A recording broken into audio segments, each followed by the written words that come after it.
أعوذ بالله من الشيطان الرجيم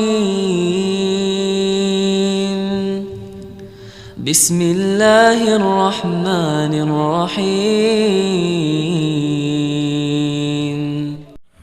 Bismillahirrahmanirrahim. Assalamualaikum warahmatullahi wabarakatuh. Alhamdulillah, wassalatu wassalamu ala rasulillah wa ala alihi wa sahbihi wa mawalah, amma ba'd. Alhamdulillah, kembali lagi dengan saya Abu Najla dari tasarbamuslim.com. Seperti biasa, saya akan kembali mereview buku-buku Islam ataupun Al-Quran pilihan. Dan yang akan saya review kali ini adalah sebuah buku, mungkin ini targetnya untuk anak-anak ya, karena di sini didesain kartun gitu, dan juga isinya memang ini ditargetkan untuk anak-anak. Judul bukunya ini, Masya Allah, inilah 20 sahabat penghafal Al-Quran. Jadi para penghafal Al-Quran di golongan para sahabat yang terkenal ya. Ini penerbitnya dari penerbit Pustaka Arafah. Untuk penulisnya mungkin ini ya dari tim Kitabah Diyaul Ilmi. Di sini disertai juga 9 langkah menjadi hafiz atau penghafal Al-Quran. Ini bukunya lebar ya, lebar dan tinggi, jadi agak besar. Kemudian ini sampulnya soft cover tapi bagus. Isinya juga full color. Ini bisa teman-teman lihat ya. Jadi ini bisa kita jadikan hadiah untuk anak-anak kita ya. Nah, ini saya perlihatkan daftar isinya. Ini kata pengantarnya juga bagus ya. Siapa saja yang dibahas di dalam buku ini. Yang pertama, sahabat yang juga sebagai penghafal Al-Quran, yaitu Abu Bakar As-Siddiq, Umar bin Khattab, Utsman bin Affan, Ali bin Abi Thalib. Ini Khulafaur Rasyidin semuanya ya. Kemudian ada Ubay bin Ka'ab, penghulunya para hafiz. Abdullah bin Mas'ud, kebaikannya lebih besar dari gunung Uhud. Ini betisnya kalau nggak salah ya, kalau ditimbang katanya di hadisnya. Kemudian Zaid bin Thabit, sang pencatat wahyu dan penerjemah Rasulullah, ini yang menuliskan Al-Quran. Kemudian Abu Musa al-Ash'ari, sang pewaris suara emas Nabi Daud, ini yang bagus suaranya. Abu Darda, penunggang kuda terbaik. Abu Hurairah, pemimpinnya para perawi hadis. Kemudian Abdullah bin Abbas, sang pemimpin ahli tafsir. Kemudian ada Abdullah bin As-Saib, qorinya kota Mekah. Kemudian ada Mu'az bin Jabal, ini juga terkenal ya, sahabat yang paling paham halal dan haram. Salim Maula Abu Hudzaifah, guru Al-Quran yang pemberani. Kemudian Abdullah bin Umar, teladan dalam meneladani Rasulullah SAW. Kemudian ada Abdullah bin Amr bin As, penulis hadis yang ahli ibadah. Kemudian ada Aisyah binti Abu Bakar, ulama wanita atau ibunya kaum mukminin. Hafsah binti Umar bin Khattab, wanita penjaga Al-Quran.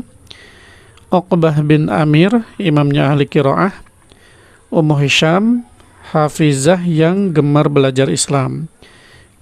Kemudian ada penutup dan bahan bacaan. Ini saya perlihatkan selintas ya. Ini Abu Bakar, anak-anak yang dirahmati Allah. Nah, karena ini memang anak-anak ya targetnya.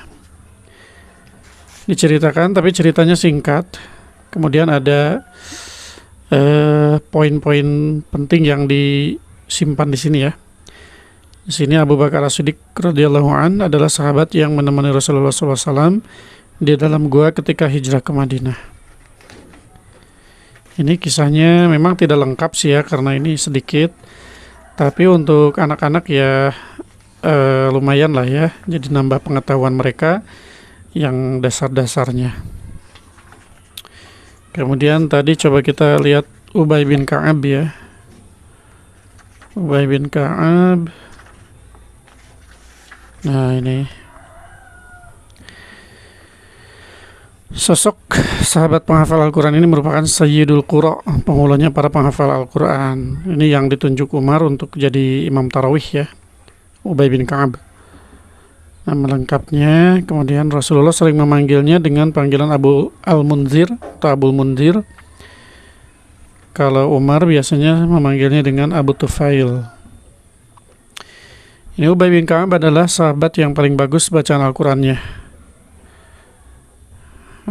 Ini juga bertugas sebagai penulis wahyu untuk Rasulullah SAW. Jadi ketika ada wahyu turun, Ubay disuruh menuliskannya ya.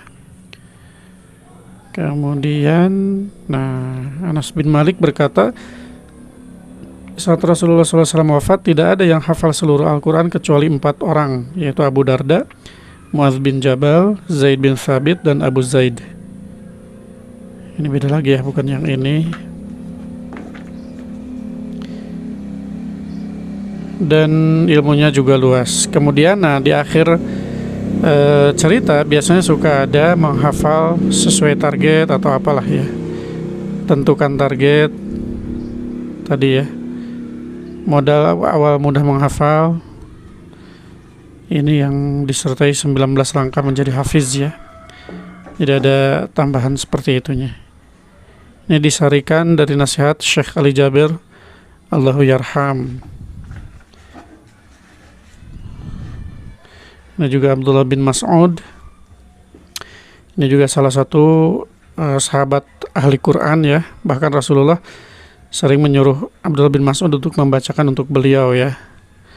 Makanya saung Quran yang saya kelola juga namanya saung Quran Abdullah bin Mas'ud ya. Karena melihat dari sejarah beliau ya. Nah ini ada lagi fokus konsentrasi. Tadi ya 19 langkah menjadi hafiz. Dan seterusnya.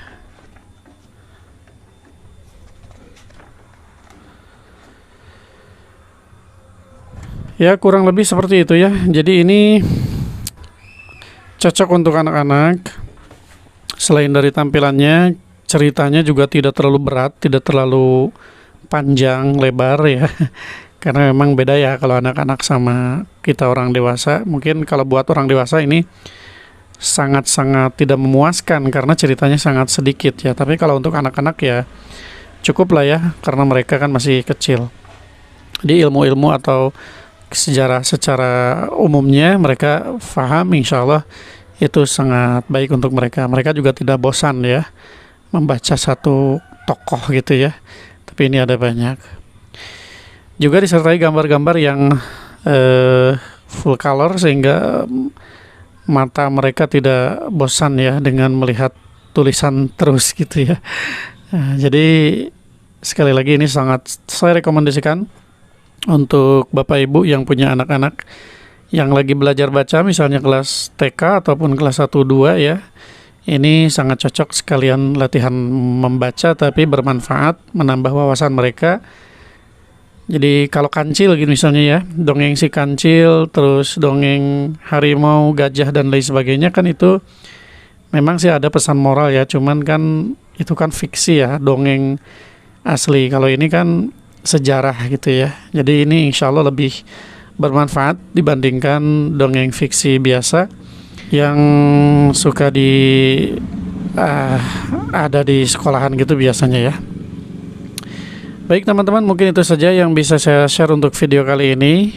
Semoga informasi ini bermanfaat. Seperti biasa, bagi teman-teman yang tertarik untuk memiliki buku ini, silakan teman-teman order melalui WhatsApp di 0877071490. Terima kasih. Assalamualaikum warahmatullahi wabarakatuh.